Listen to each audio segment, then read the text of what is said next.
அண்ணாச்சி, மளிகை கடையில் தேடினா கூட கிடைக்காத பொருளை உங்கள் வீட்டு ஃப்ரிட்ஜில் தேடினா கிடைக்குமா? எவ்வளோ சுத்தம் பண்ணாலும் ஃப்ரிட்ஜில் இடமே பத்தலையா? சாப்பிட்ற ஐட்டம் எல்லாத்தையுமே கையில் கிடைச்ச உடனே ஃப்ரிட்ஜில் தூக்கி போட்டு பாதுகாக்கிறன்ற பேரில் ஃப்ரிட்ஜை குப்பையாக்குற ஆள் யாராவது ஒருத்தவங்க உங்கள் வீட்டில் இருக்காங்களா? அப்போ இந்த வீடியோ உங்களுக்கு தான். வாங்க வீடியோக்குள்ளே போகலாம். வணக்கம் and welcome to Tamil audio video hub. நான் உங்கள் சரா. நீங்கள் பார்த்துக்கிட்டு இருக்கிறது இது தெரியாமல் போச்சு சீரிஸ்.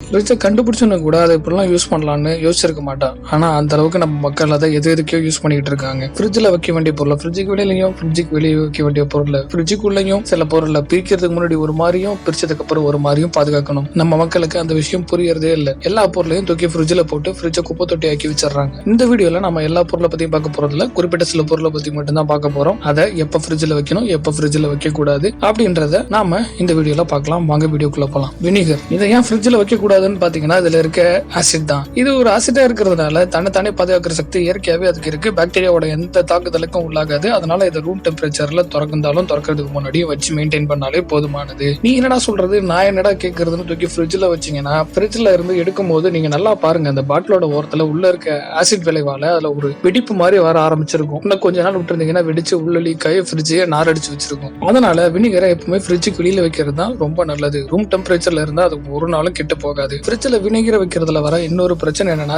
தேங்காய் எண்ணெய் மாதிரி அது கெட்டியாகி போயிடும். வினிகர் பாட்டில் அடியே கெட்டியா தேங்கி போக வாய்ப்பு இருக்கு. அதை பார்த்துட்டு நம்ம மக்கள் எல்லாரும் என்ன நினைச்சாங்க, ஐயோ அந்த வினிகர் கெட்டு போச்சு அப்படின்னு நினைக்கிறாங்க. வினிகர் எல்லாம் கெட்டு போலுங்க, அது நீங்க ஃப்ரிட்ஜுக்குள்ள வச்சதுனால கெட்டியா இருக்கு. திருப்பி தேங்காய் எண்ணெயை தூக்கி வெளில வைக்கிற மாதிரி வெளில வச்சீங்கன்னா கொஞ்சம் நேரத்துல சரியா போயிடும். இப்படி நீங்க ஃப்ரிட்ஜில் வைக்கும் போது அது கெட்டியாகிறதுனால நினைச்ச நேரத்துல நினைச்ச மாதிரி அது யூஸ் பண்ண முடியாது. அதுக்கு பருத்தி மூட்டை குடோன்ல இருக்கலான்ற மாதிரி. சார், இதுக்கு பருத்தி மூட்டை பேசாம குடோன்ல இருக்கலாமே.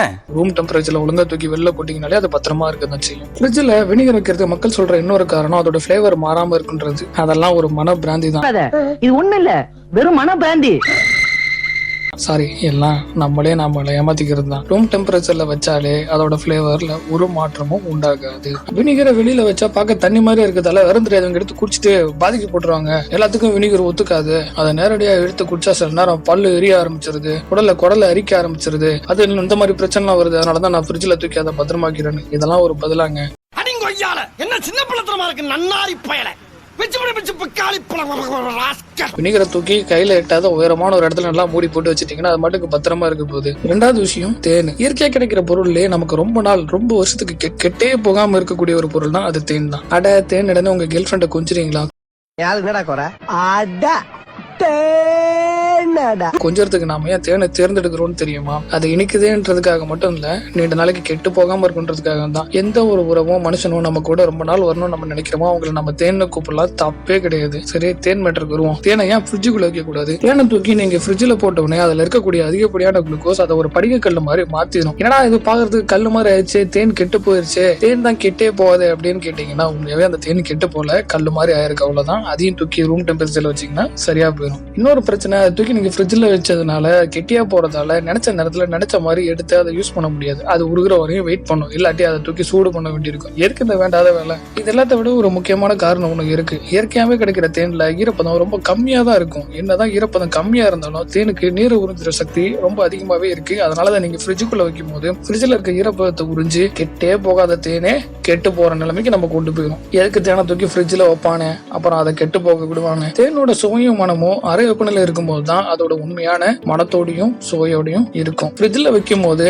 நான் சொன்னேன் இல்லையா, இந்த மாதிரி ஈரப்பதத்தை உள்வாங்கன்னு. அப்படி ஈரப்பதத்தை உள்வாங்கிறதால சக்கரை தண்ணி மாதிரி ஆகிறதுக்கான வாய்ப்பு நிறையவே இருக்கு. நான் சொன்ன இந்த தேனியும் வினிகரையும் ஃப்ரிட்ஜுக்குள்ள வைக்க வேண்டிய அவசியமே இல்லை. திறந்தாலும் திறக்காட்டியும் நல்லா ஞாபகம் வச்சுக்கோங்க. இதுக்கப்புறம் வரப்போற ஐட்டமான ஜாமு, சிரப்பு, பீனட் பட்டரு, கெட்சப்பு, இது எல்லாமே திறக்கிறதுக்கு முன்னாடி ஃப்ரிட்ஜுக்கு வெளியில வச்சு பாதுகாத்தாலே போதுமானது. நீங்க நல்லா அதை பாத்தீங்கன்னா அந்த ப்ராடக்டோட லேபிள் பின்னாடி என்ன எழுதிருக்கும்னா தெளிவாகவே எழுதிருக்கும். Keep it in room temperature, avoid direct sunlight அப்படின்னு தெளிவாகவே குறிப்பிட்டிருப்பானுங்க. இந்த எல்லா பொருளையும் பிரிக்கிறதுக்கு முன்னாடி ஃப்ரிட்ஜுக்கு வெளியிலே வச்சு மெயின்டைன் பண்ணலாம், எந்த பிரச்சனையும் இல்லை. பிரிச்சதுக்கு அப்புறம் குறிப்பா இந்த ஜாமு, சிரப்பு, பீனட் பட்டரு, கெட்சப்பு, இது எல்லாத்தையும் பிரிச்சதுக்கு அப்புறம் அந்த பிரிச்ச பாட்டில மட்டும் தூக்கி ஃப்ரிட்ஜுக்குள்ள வச்சா போதுமானது. பிரிச்சதுக்கு அப்புறமும் ஒரு குறிப்பிட்ட நாள் தான் அது இருக்கும்னு தெளிவாவே அந்த பாட்டில போட்டிருப்பான். அதை நீங்க ஃபாலோ பண்ணா போதுமானது. நான் இப்ப சொன்ன எல்லா பொருளையுமே தேனையும் வினிகரையும் எப்பயும் ரூம் டெம்பரேச்சருக்கு வெளியிலையும் மத்த jam, syrup, peanut butter, ketchup இந்த மாதிரி வகைராக்கள் எல்லாத்தையுமே பிரிக்கிறதுக்கு முன்னாடி ரூம்லயும் பிரிச்சதுக்கு அப்புறம் தூக்கி ஃப்ரிட்ஜுக்குள்ளயும் வச்சுக்கிறது ரொம்ப நல்லது. நான் சொன்ன இந்த விஷயம் விஷயங்கள் எல்லாம் பயன்படுத்தி நீங்க உங்க ஃப்ரிட்ஜ்ல ஒரு குறிப்பிட்ட அளவு இடத்தை மிச்சம் பண்ணுவீங்க நான் நம்புறேன். மீண்டும் இது போன்ற நல்ல தகவலோடு நான் உங்களை சந்திக்கிறேன். அதுவரை உங்களிடமிருந்து விடைபெறுவது நான் உங்கள் சரா.